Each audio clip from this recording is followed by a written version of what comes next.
yung Kuya Kim na magbibigay sa inyo ng trivia sa likod ng mga trending na balita. Marami tiyak ngayon ang humahanga kahit pa na magseselos o mag-jelly sa husay ng isang grupo ng mga scientist na nakadiscover dito sa Pilipinas ng bagong species ng jellyfish. Isang bagong species ng jellyfish ang nadiskubre ng mga international scientists sa karagatan ng Pilipinas, ang Cassiopeia mayeri.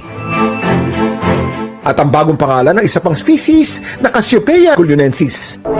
Ipinangalan nito sa mga lugar kung saan ito unang natagpuan, sa Culion, Palawan. Bahagi ng team na nakatuklas nito, mga marine biologists na Pilipino.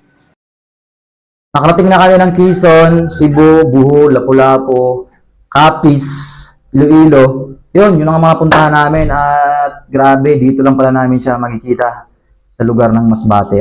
So normally po yung mga jellyfish na nakikita natin dun sa dagat, meron siyang siyempre galamay at saka malalaki.